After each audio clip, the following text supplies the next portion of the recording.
Yeah, so I'm doing some stuff and some other stuff and some stuff. Songs. We got some more songs, some older songs. I've written so many songs, especially since after 2015. I remember I was jamming with my cousin on Christmas. Yeah, it's Christmas, I guess. And he was like, "Have you written any new songs?" And I was like, "I hadn't really written songs for a while. I was just kind of doing this thing where I was like doing songs on the spot, writing, it's kind of brainwashing a lot of stuff. Brainwashing, brainstorming, and brainwashing." And then I was like, "Yeah, maybe I should start writing songs." So since then, I just started writing these songs, and since 2015, I've written like I don't know, like 200, 300 songs, and some of my best songs so far. It seems like more I write, the better it gets. It's like it's weird. It's like you know how most musicians they get good and then they get bad again. It's like they start good and they go bad. So that's what I did. Got a little better with it, and it's kind of I don't know. It's like the more I write, the better it gets. That's why I love songwriting. Because the more I did, so I mean, because I get so much material. It's like it's weird, right? Most get worse with time. With my songs, I get better with it. It's weird. Maybe because I'm not polluted by fame and fortune. Maybe if you just keep humble and poor with your artistry, it's actually better. Maybe that's why Van Gogh was so good because it's like he wasn't rich and people didn't acknowledge that his stuff was great. So it's like in his lifetime. So it's like maybe that's why he was so good because he just kept going. He didn't have that that kind of lumber of fame and fortune and stuff, and maybe it's just kind of anger and resentment for people for not loving his thing and just kind of not giving him the love that he should have been getting, maybe. And then this kind of kept him fueled and just gave him like material to write and kept him in a sort of emotional sort of state of that. It's usually like when you become fame and fortune, you like, you start to love people because you're like, oh, people give me all this money and they must love me. Oh, no, so I love them back. See what I mean? And it kind of doesn't really make for good like material for writing because usually people write things that they know. And so when you're rich and famous, what you gonna write about? Your caviar dreams and champagne wishes and all that stuff. Yeah, that's boring. No one's that, right?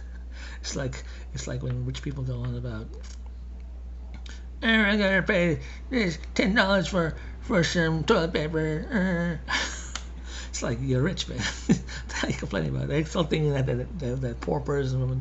It's like you're a millionaire. Why are you complaining? Quit trying to pretend you're poor. You're rich. No, you're just Scrooge. It's the Scrooge effect. It's like when they're rich and then they still think they're poor or they still penny pinching. It's like I'm rich, $100 million, and I complain about having to pay less for something. So yeah, this is weird to me. But I think it's like either they give you a choice. Either you become poor and not famous, but really, really, really creative and talented, and artistically great and awesome, versus you become famous and rich, but creatively and artistically you suck. It's gone. It's not there. But you're rich and famous for some weird reason. But it's not from artistry or creativity. So you get that choice. That I guess the choice was made for me. It was the poor, but really, really, really creative, and great artistically and awesosely musically and all that. But yeah, so I chose yeah. And then Elon Musk took the. I'm just kidding. He's alright. I'm not gonna tell to that. He's rich, so I didn't even know who the guy was until like about so.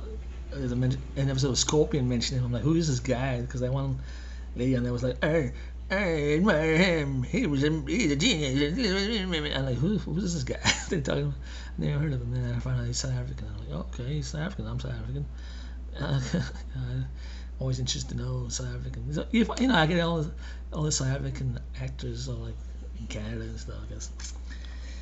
And and they're on Twitter, and they kind of like message them. I'm South African too. And they don't care. Like every time I meet a South African in America, I go, oh yeah, I notice the accents. And then, but they're really unimpressive people.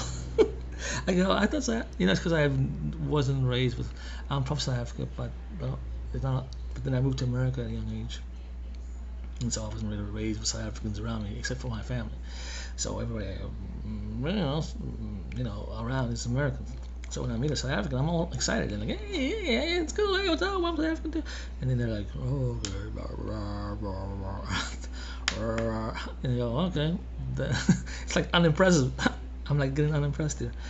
Because I always think South Africans are impressive because I'm a South African. I think like, we're awesome, but a lot of them are just kind of, I'm American now. I'm America. I'm born like the rest of Americans, and I'm rich, but I'm devoid of personality. I got an American wife and American kids. Thank you. Yeah, so it's like, so now I'm like, yeah, I don't know.